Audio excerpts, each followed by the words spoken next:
जय श्री कृष्णा सा। आप सभी का मेरे चैनल पर स्वागत है।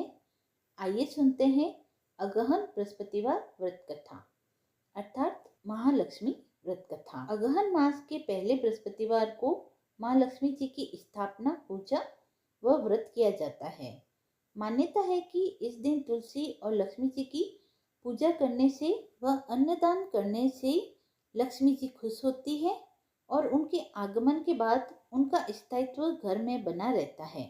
अगहन बृहस्पतिवार को अगर सुहागिनें बुधवार की रात घर की सफाई करने के बाद निष्ठा से लक्ष्मी जी की उपासना करें तो वे प्रसन्न होकर उपासक के घर में स्थायी तौर पर वास करती है। अगहन मास के बृहस्पतिवार को लक्ष्मी जी की व्रत व पूजा करने से सुख संपत्ति व ऐश्वर्य की प्राप्ति होती है व मनोवांछित इच्छा पूर्ण होती है। इस दिन विधि विधान से माँ लक्ष्मी जी की स्थापना कर पूजा अर्चना करनी चाहिए। घर के द्वार पर दीपों से रोशनी करनी चाहिए। श्री महालक्ष्मी जी की व्रत कथा। महालक्ष्मी जी की व्रत कथा गुरुवार की व्रत कथा। इसे श्रवण व पठन करने से दुख दारिद्र दूर हो जाता है। वह लक्ष्मी जी की कृपा से सुख संपत्ति ऐश्वर्य की प्राप्ति होती है। माँ लक्ष्मी जी के अनेक रूप व नाम है। भूतल में भी छाया, शक्ति, तृष्णा, शांति, जाति, लज्जा, श्रद्धा, कांति, वृत्ति, स्मृति, दया, तुष्टि, माता, अधिष्ठात्री एवं लक्ष्मी के रूप में स्थित है। उन्हें हम प्रणाम करते हैं।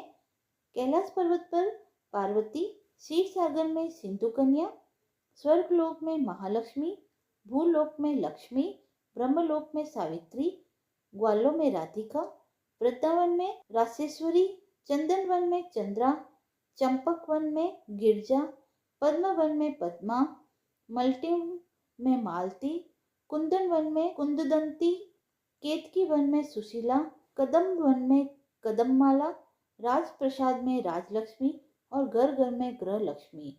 इन विभिन्न नामों से माँ लक्ष्मी पहचानी जाती है। द्वापर युग की बात है।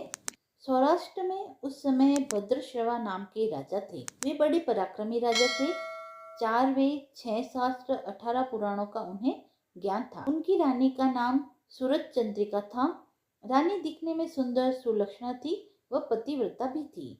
उन दोनों को 7 पुत्र तथा उसके बाद एक कन्या का वरदान मिला था।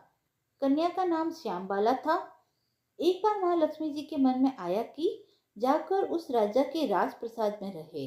इससे राजा को दुगनी धन दौलत की प्राप्ति होगी और वह इस धन दौलत से अपनी प्रजा को और सुख दे पाएगा। गरीब के घर अगर रहें और उसे धन दौलत प्राप्त हो तो वह स्वार्थी की तरह केवल अपने ऊपर ही खर्च करेगा। यह सोचकर श्री महालक्ष्मी जी ने एक बूढ़ी ब्राह्मण स्त्री का रूप धारण किया। हाथ में लाठी लिए लाठी के सहारे रानी के द्वार तक पहुंची। यद्यपि उन्होंने बूढ़ी औरत का रूप धारण किया था पर उनके चेहरे पर देवी का तेज था। उन्हें देखते ही एक दासी सामने आई। उनसे इनका नाम, धाम, काम व धर्म पूछ डाला। वृद्ध ब्राह्मण का रूप धारित माता लक्ष्मी ने कहा, बालिके, मेरा नाम कमला है। मेरे पति का नाम भुवनेश है। हम द्वारिका में रहते हैं। तुम्हारी रानी पिछले जन्म में एक वैश्य की पत्नी थी। वह वैश्य गरीब था। दारिद्र्य के कारण हर रोज घर में झगड़े होते थे तथा उसका पति रोज उसे मारता था। इन बातों से तंग आकर वह घर छोड़कर चली गई तथा वन जंगल में खाली पेट भटकने लगी। उसकी इस दुर्दशा पर मुझे दया आई। तब मैंने उसे सुख संपत्ति देने वाली श्री महालक्ष्मी की कथा सुनी। मेरे कहने पर उसने श्री महालक्ष्मी का व्रत किया। श्री महालक्ष्मी प्रसन्न हुई वह उसकी गरीबी दूर हुई। उसका घर संसार दौलत संपत्ति पद्धति से भर गया। बाद में पति पत्नी दोनों परलोक सिधारे। लक्ष्मी व्रत करने के कारण वे लक्ष्मी लोक में रहे। उन्होंने जितने साल माँ लक्ष्मी का व्रत किया उतने हजारों साल उन्होंने सुख भोगा। इस जन्म में उसका जन्म राजघराने में हुआ है परंतु वह श्री महालक्ष्मी का व्रत करना भूल गई है। उसे यह याद दिलाने मैं यहाँ आई हूँ। बुढ़िया की बातें सुनकर दासी ने उन्हें प्रणाम किया तथा श्री महालक्ष्मी का व्रत किस तरह किया जाए इस बारे में पूछा। बुढ़िया का रूप धारण किए श्री महालक्ष्मी माता ने दासी को पूजा की विधि तथा महिमा बतलाई। इसके बाद वह दासी माता को प्रणाम कर रानी को बताने अंदर चली गई। राजवैभव में रहते हुए रानी को अपने ऐश्वर्य का बहुत घमंड हो गया था। संपत्ति तथा अधिकार की वजह से वह उन्मत्त हो गई थी। दासी द्वारा बताई गई बुढ़िया की बातें सुनकर वह आग बबूला होकर राजद्वार पर आकर बुढ़िया रूपी श्री महालक्ष्मी पर बरस पड़ी। उसे यह मालूम नहीं था कि श्री महालक्ष्मी माता बुढ़िया का रूप धारण किए द्वार पर आई है, परंतु रानी का इस कदर रूखा बर्ताव तथा अपना अनादर देखकर माता ने वहां ठहरना ठीक न समझा। वे वहां से चली गई। राह में उन्हें राजकुमारी श्यामबाला मिली। उन्होंने श्यामबाला को सारी बात बतलाई। श्यामबाला ने अपनी ओर से श्री माँ लक्ष्मी से क्षमा मांगी। माता को उस पर दया आई। उन्होंने श्यामबाला को श्री माँ लक्ष्मी व्रत के बारे में बताया। उस दिन अगहन मार्गशीर्ष माह का पहला गुरुवार था। श्यामबाला ने परम श्रद्धा से श्री महालक्ष्मी का व्रत रखा। फलस्वरूप राजा सिद्धेश्वर के पुत्र मालाधर से उसका विवाह हुआ। वह धन दौलत ऐश्वर्य वैभव से मालामाल हो गई।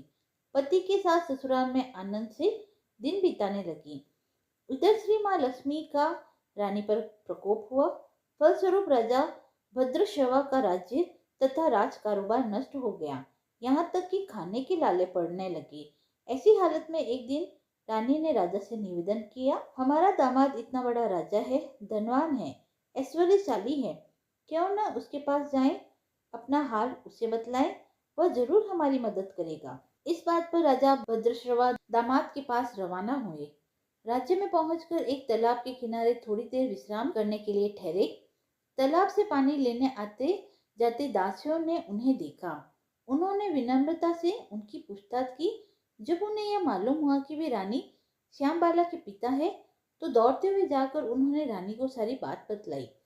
रानी ने दासी के साथ राज परिधान बेचकर उन्हें ठाठ से बुलाया व उनका स्वागत व आदर सत्कार किया, खान पान करवाया।